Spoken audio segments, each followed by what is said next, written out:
Hi, I'm Matthias. Welcome to Puppetry Poetry for Truth, episode 25. I'm going to start with a poem, and then we're going to start with a topic I wanted to mention yet last time, but I forgot.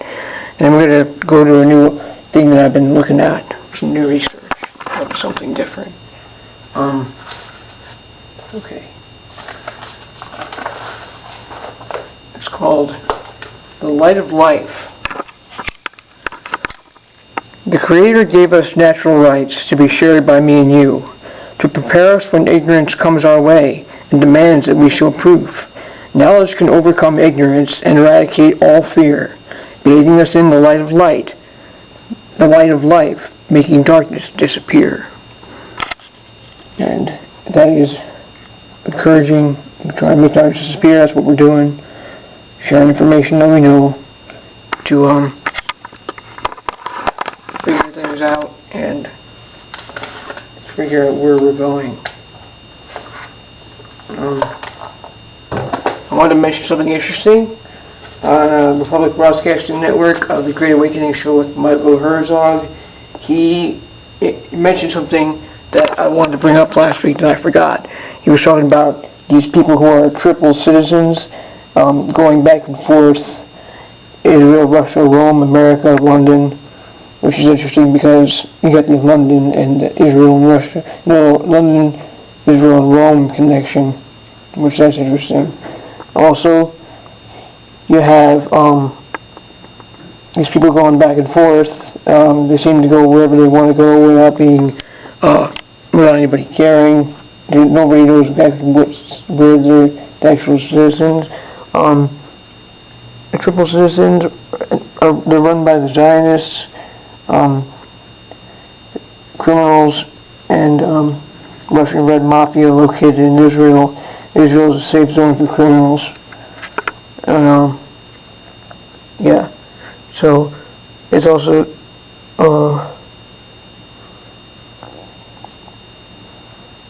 it's also a joint disguised as a Judaic charity.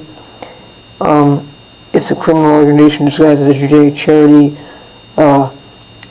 They say war is deemed necessary by Zionists at the expense of taxpayers. These are the ones that are making decisions at the end of this war. The triple citizens think that they're government or criminal cartels acting Department of Defense influence.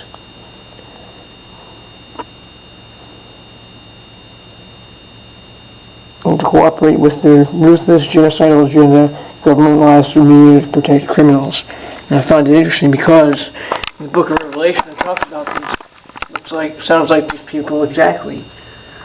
When Babylon falls, and the kings of the earth who have committed fornication and lived deliciously with her shall bewail her and delighted for her when they shall see the smoke of her burning, standing afar off for the fear of her torment.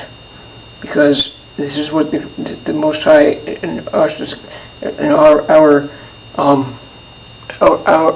great work, the Most High, the universe will come to our assistance and take care of the problem. standing afar off for the fear of her torment, saying, Alas, alas, that great city Babylon, that mighty city, for in 1 hour is thy judgment come, and the merchants of the earth shall weep and mourn over her, for no man buyeth their merchandise any more. So, yeah. So, we're trying to boycott anything from Israel. Keep trying to do that. Make an effort. Especially like Starbucks, stuff like that. There's a lot you can look it up online to find out what you should avoid. I mean, you can, because a lot of these pigs own everything.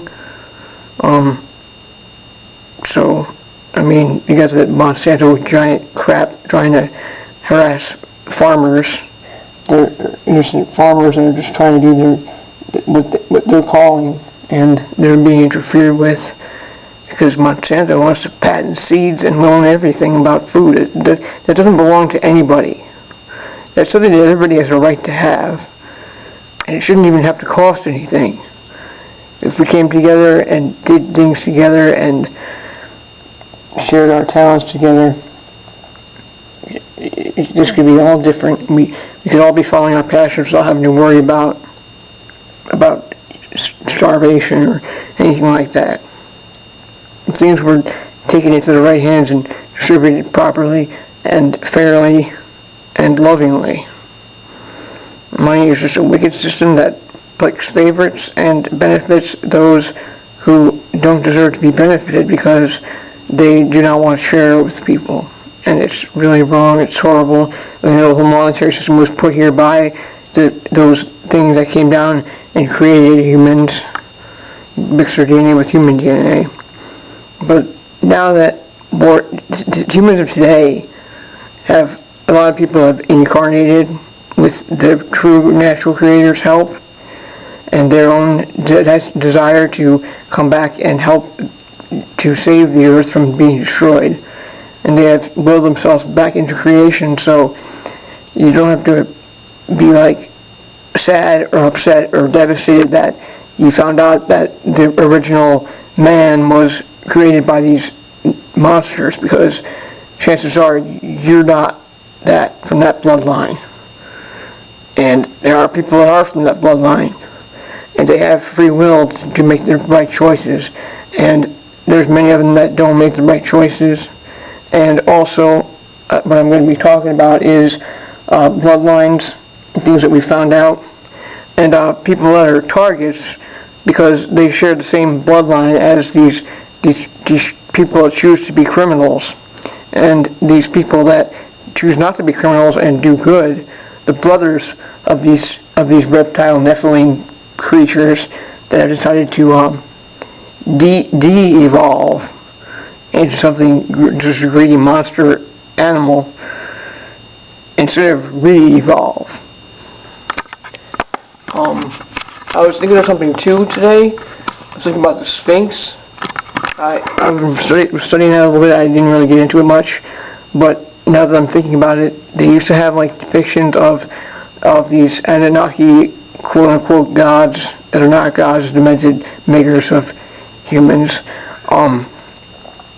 They would depict them as with like a human body and an animal head, which is also a good example of what a de-evolved being. A de-evolved being, meaning that they have the body of a human, but the head of a mind of an animal. So, I mean, maybe that was the wise people back then trying to depict that and send that message. Or it was these beings that could shapeshift and turn themselves into something scary. But think about it in the way that I just mentioned it, makes really good sense of a good example of devolving. And I'm thinking of the Sphinx as something that's like evolved because it's an animal of the human mind. So, and I've been reading about dimensions and stuff, about how animals come in certain dimensions, and then in the third dimension, there's a second dimension of animal, and then in the third dimension, they come as a human. So, reincarnation is really a great thing to be looking into. It's something that's been demonized for a very long time, and I understand why, because it's a very big threat to the controllers. If people knew this, more people need to know this. More people need to get out of the same old rotation of the church and the mourning over Yeshua's death, because how is he supposed to come back if you continue to mourn his death? His second coming is the sons of the Creator come together and do what he taught, learn his real teaching. Not sitting in a church repeating things over and over again, because it even says this in the Bible not to do that, and people still don't seem to understand that. They still think they need to confide in a priest or somebody and confess their sins and troubles, when the Bible clearly says that you're supposed to do that in private with God. So, if you want to get in touch with God, confiding in most likely but a criminal individual who thinks that they have the right to tell you whether you're forgiven or not. I don't think God would not want that. And you're your own being, and what you do in your private life is your business, unless of course it's causing harm to others. But as long as it's not causing harm to others, you don't have to tell anybody about it. You have a right to have a personal relationship with God without anybody interfering.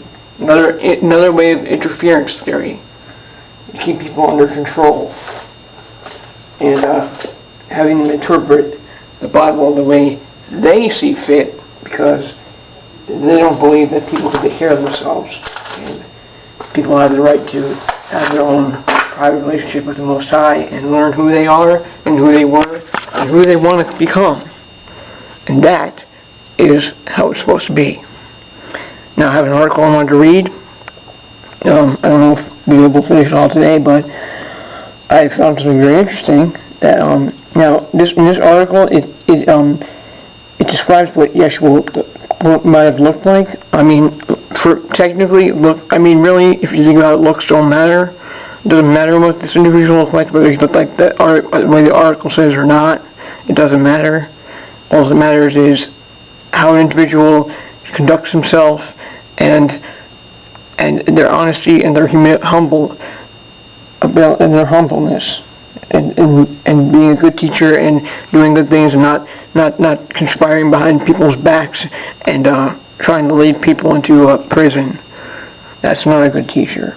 But I find this interesting because there's the Rh negative blood type, which I think is the Nephilim blood type, and there have been people favored in the past history, favored by the Anunnaki creatures that came here, and because they were their sons, because they had relations with the human females that they created, which was an abomination. I mean, it wasn't bad enough that they did to create human beings, and it wasn't their fault, but they made it worse by mating with those things that they made out of their own genetic material. And I believe that those creatures are the ones that kept doing that, knew it was wrong, and kept procreating with that same bloodline in the bloodlines. And remember, I'm not saying that everybody born from these bloodlines is an evil person. Everybody has their own free will. And yes, free will is being manipulated by mind control weaponry, and but you can stand up against that and defend yourself and be productive and do the great work and persevere through whatever you're feeling in your mind that you know isn't yours, that there's a lot of invasive things out there. And the Creator, trust me, the Creator knows what thoughts are yours and what ones are not. You have the power of your destiny. You can take control of this, and you can do things. You can go beyond it. I mean, look at Jay Parker and Kathy O'Brien, who were raised in satanic families and went through some horrific abuses, and they still came out of it able to bring light to the subject and get it out there. And they pulled through, and they're really great people, and they have the Most High on their side. And that's living proof right there that you can do it. You can do it. Make it through anything. Okay, here's this article. It's about the theory of Yeshua. It says on the first article, these are not our stories. We do not endorse any particular theory as true or correct. and we agree with that too. These stories are the intellectual property of the actual authors.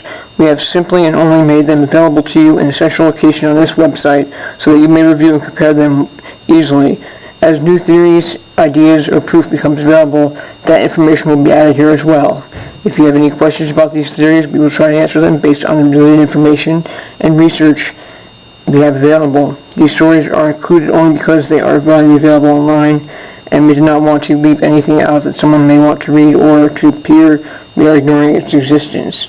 Now this we got it from is called the RH Negative Registry. Now there is something on there to register if you are RH negative. I would suggest that you don't do that because these people are targeting the RH negatives that are choosing to do good in the world. So I would be careful, because not that I don't trust the individual of this site, but I just wouldn't trust putting it out there that that's your blood type, because I'm sure that they are looking for people with this blood type, because they do not like it that other people have this quote-unquote divine bloodline. And I think those who have this bloodline happen to have followers that are able to inspire people, and they don't want the ones that inspire them for good. They want to harm them and wipe them out. Just like they did with Yeshua, and Kennedy was also an RH native, and I've read that Yeshua was too. I mean, I don't know if that's a fact, but it sure as heck fits into this whole thing about the RH natives. We wonder today if there's a bloodline group alive today that has the same bloodline that Yeshua was born with, and I say yes. This bloodline is not large in number, but they represent about 10% of the global populations and can be found primarily in the United States, but on all continents as well. I have to cut this short because we are going to run overtime, and I will pick it up next week. I want to thank you for joining me, and hopefully I have provided you with some information to think about. Thank you for joining me.